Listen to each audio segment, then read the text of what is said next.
Donald Trump becomes president, what would you like to see him do to Democrats? As you can tell by this psychotic laugh, this Trump supporter just can't get enough of some good old-fashioned political violence. Escort him to the gallows. Really? You want him to kill his political opponents? I didn't.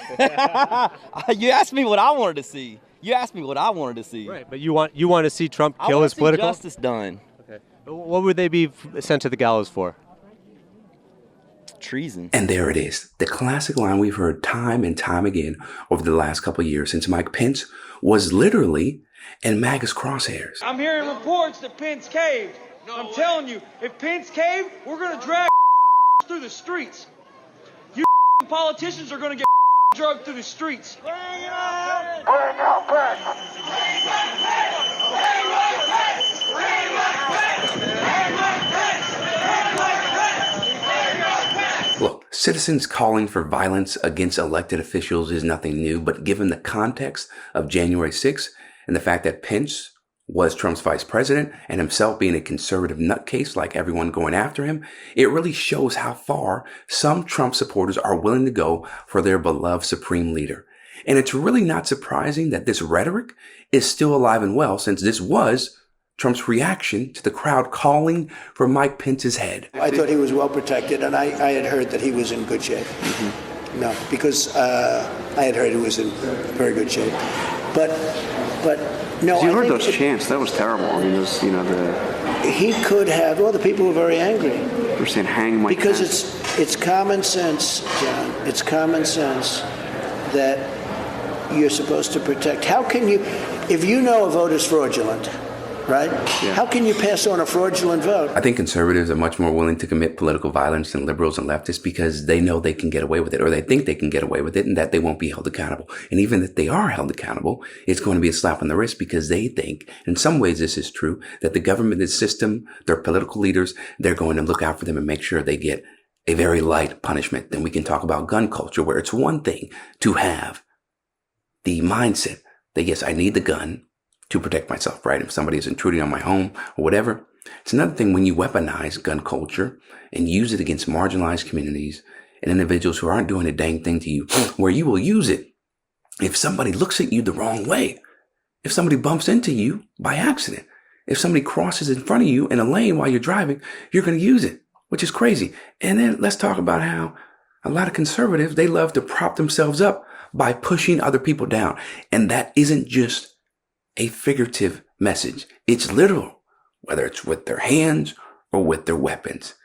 And look, we know that these people have a lot of privilege. So when you are accustomed to privilege, equality feels like oppression. And that's what we've seen, right? With DEI and affirmative action. A lot of white people are so angry and upset. Oh, this should just be, give it to the right person, right? My rights are being infringed upon, or they're trying to steal away everything that I work, blah, blah, blah. No, that's not the case at all. Don't you shoot mobs that are trying to invade your country illegally. When a mob insurrection invades the country, that the idea of shooting them to stop their invasion, we all just are like, well, people lose their minds if we do that. I don't know how to share a country with that. Why do we have men with guns if we can't use them? Having a country means being able to draw a line on the ground and say, this is our sovereign territory. If you enter, we have lethal force and we're willing to use it. And you can escalate. You don't have to start with lethal force. You can start with rubber bullets, start with tear gas. Say something that conveys. I would bring public hangings back. Simple as that. Okay, but then you gotta say. I think they should bring public hangings back and hang people like Joe Biden. I really think. You think that a pedophile, you think somebody would be a pedophile if they seen somebody that was a pedophile hanging up in the street, dude? No, I don't think so. I think they should give every American an assault rifle and a handgun inside of their home, just in case a home invader or a child predator comes in their home, then they can shoot them right in the forehead like it was intended. Simple as that. The fact that Parler, a right-leaning social media platform, featured a sponsored post promoting a free Trump knife with the slogan, "Keep America Great." And then on top of that, they had the audacity to say the views expressed in this message do not necessarily reflect those of Parler and do not constitute an endorsement. Please. Come on, the audacity. And look, by itself, a knife like that, that's used as a cutting knife to cut open boxes and things of that nature. But when you look at the fine print, it says this is a Trump 2024 rally knife. So it's a knife for, why do you need a knife for a rally? Is this knife used?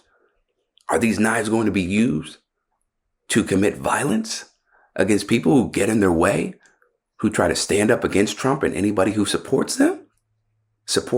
Look, all I know is Trump's team is doing a really good job of playing to their base because they know they are so riled up and they want to see any time they can commit some sort of violence and, get out their rage and anger.